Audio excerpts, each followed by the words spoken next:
कभी कभी कुछ खास दिन होता है जब उस दिन कुछ ऐसा वाक़या होता है जब उसे वो उस डे के नाम से जाना जाता है। मैं बात कर रहा हूँ सरेंडर डे, एक तरह से जिस दिन 66 नक्सलियों ने सरेंडर किया। और ये नक्सली अमूमन पड़ोसी राज्यों में जैसे आंध्रा और तेलंगाना में सरेंडर करते रहे हैं, लेकिन इस बार छत्तीसगढ़ सरकार की जो पुनर्वास नीति है उससे प्रभावित होकर उन्होंने छत्तीसगढ़ में सरेंडर किया है और इसी पर चर्चा करेंगे। और हमारे साथ में वरिष्ठ पत्रकार संजीव गुप्ता जी मौजूद हैं।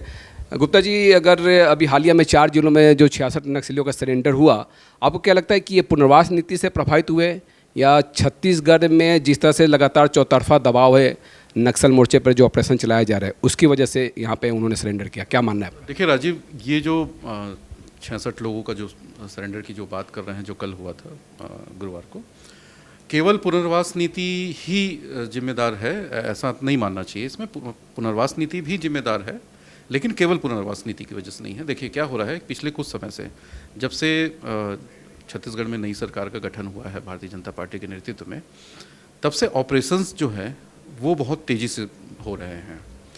और आपने देखा होगा कि पिछले कुछ दिनों में, पिछले कुछ महीनों में बड़े नक्सली मारे गए। इनका पोलित ब्यूरो का सदस्य और महासचिव मारा गया, और भी बड़े बड़े लोग मारे गए।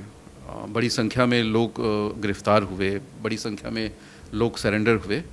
अब वो ये रहा है कि जो आपने कहा था ना कि क्या दबाव है, हाँ बिल्कुल दबाव भी है।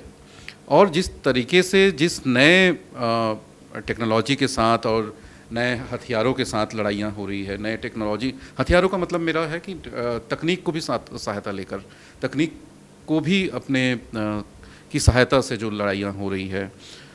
और पिछले कुछ समय की बात है, आपने देखा होगा कि जो ऑपरेशंस हो रहे हैं वो बिल्कुल वहाँ के बारे में जो जानकारी मिल रही है उसी के आधार पर ऑपरेशन हो रहे हैं। निकल गए, उसके बाद ऑपरेशन पे निकले हैं, फिर उसके बाद जा रहे हैं, और उसके बाद ऑपरेशन बीच बीच में मुठभेड़ें हो रही है, उस तरह की नहीं हो रही है। इस स्पेसिफिक इनपुट के आधार पर वो बस्तर के जो वहाँ तैनात है सुरक्षा बल के जवान, वो निकल रहे हैं और वहाँ पे वो मुठभेड़ें हो रही है और सफलता भी मिल रही है। अभी तक उल्टा हो रहा है। आपने ये भी देखा होगा कि टीसीओसी का जब समय होता था, जो गर्मी में आमतौर पर नक्सली चलाते थे, ये उल्टा हुआ इनके साथ।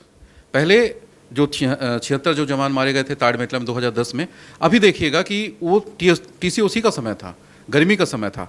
लेकिन अब इसका उल्टा हुआ है कि अब ऐसे समय में वो जो जवान जो है अब वो भारी पड़ रहे हैं। तो ये सारी चीज़ों पे जब अब दबाव भी है, उसके अलावा राज्य शासन की एक बहुत शानदार, अच्छी, जिनको बोलना चाहिए अभी तक की सबसे अच्छी नक्सल पुनर्वास नीति आई है, उसकी वजह से भी अब नक्सली जो आना चाहते हैं मेन स्ट्रीम पे, उनके लिए भी एक अच्छा मौका मिला है। देखिए बहुत सारी चीज़ें हैं, जैसे ज़मीन देने की जो बात है वो पहली बार आई है। इवन केवल नक्सली जो सरेंडर कर रहे हैं उनके लिए बस नहीं है ये, जो नक्सली प्रभावित जो हुए हैं, जिनके साथ क्रूरता हुई है, जिनके साथ वो नक्सली क्षेत्रों में जो लगातार परेशान रहे हैं, जो उनकी यातनाओं को जो सहा है, उन लोगों के लिए भी इसमें व्यवस्थाएं की गई है। बहुत कुछ इसमें समाहित किया गया है। और आप देखिए कि जो नक्सल पीड़ित परिवार था वो दिल्ली भी पहुंचा, अमित शाह से उन्होंने मुलाकात भी की थी, अपनी पीड़ा को भी उन्होंने बयान किया था। और लिहाजा अब ऐसे समय में जब मानसून में ऑपरेशन रोक दिया जाता था, इस बार मानसून में भी ऑपरेशन चलाया जा रहा है। अमित शाह ने सीधे तौर पर यह कह दिया है कि चैन से सोने नहीं देंगे नक्सलियों को। क्या इस मैसेज के बाद भी ऐसी स्थिति निर्मित हो रही है कि नक्सलियों में भय है, आक्रांत है, और लिहाजा वो लोग अब सरेंडर की ओर रुख कर रहे हैं? देखिए, जब इस तरह की जो चीज़ें होती हैं, जब युद्ध क्षेत्र का एक माहौल है वहाँ पे, जब ऐसी जब चीज़ें होती हैं और जब आपके बड़े बड़े नक्सली मारे जा रहे हैं, आपके बड़े बड़े नेता मारे जा रहे हैं, तो स्वाभाविक रूप से जो छोटा जो वर्ग है उनका, जो निचला जो वर्ग है, उनमें इस तरह की चीज़ें आना, भय का माहौल होना, वो स्वाभाविक है। आप ढूंढ ढूंढ के उन लोगों को मार रहे हैं जो इस आंदोलन की रीढ़ की हड्डी माने जाते थे, जो दिशा देते थे, जो बताते थे कि क्या करना है।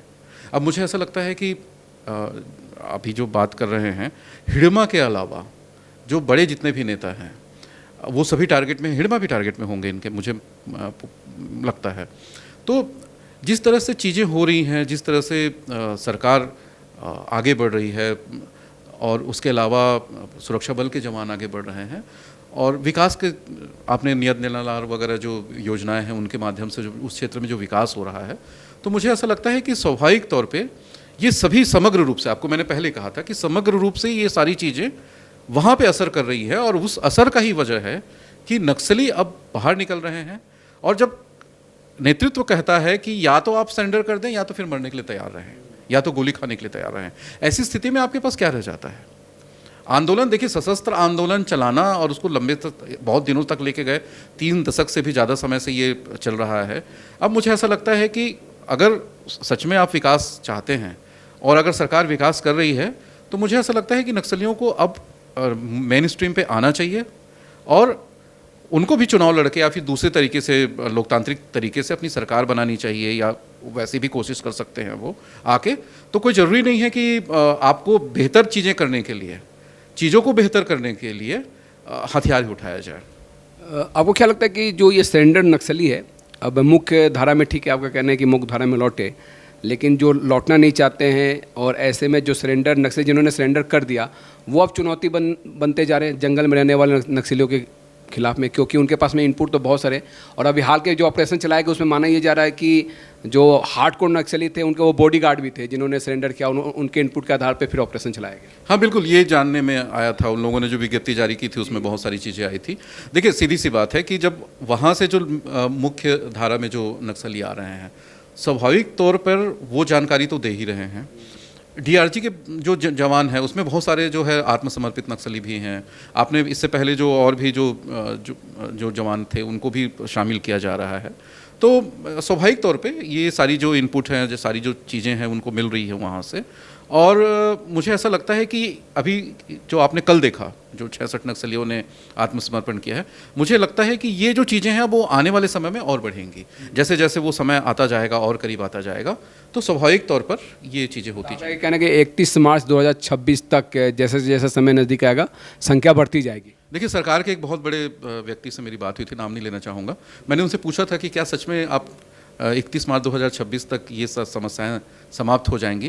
तो उन्होंने मुझे कहा था कि सशस्त्र नक्सली तो समाप्त हो जाएंगे, मतलब सशस्त्र नक्सलवाद जो आंदोलन जो चल रहा है वो ख़त्म हो जाएगा, चाहे वो सरेंडर हो जाए या तो फिर ऑपरेशन से मार गिराया जाए, जो भी है।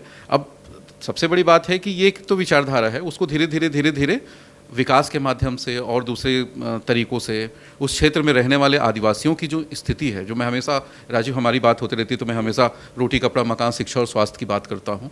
अगर वो बेहतर तरीके से उनके पास पहुँचे, माकूल तरीके से उनके पास पहुँचे और लगातार वो उनको मिले ये सारी चीज़ें। देखिए केवल रोटी कपड़ा मकान की बात नहीं है, बेहतर शिक्षा भी चाहिए, बेहतर स्वास्थ्य चाहिए, बेहतर आवागमन के साधन चाहिए, सड़क चाहिए। अब तो मूलभूत सुविधाओं में मोबाइल भी हो गया है, वो सारी चीज़ें चाहिए।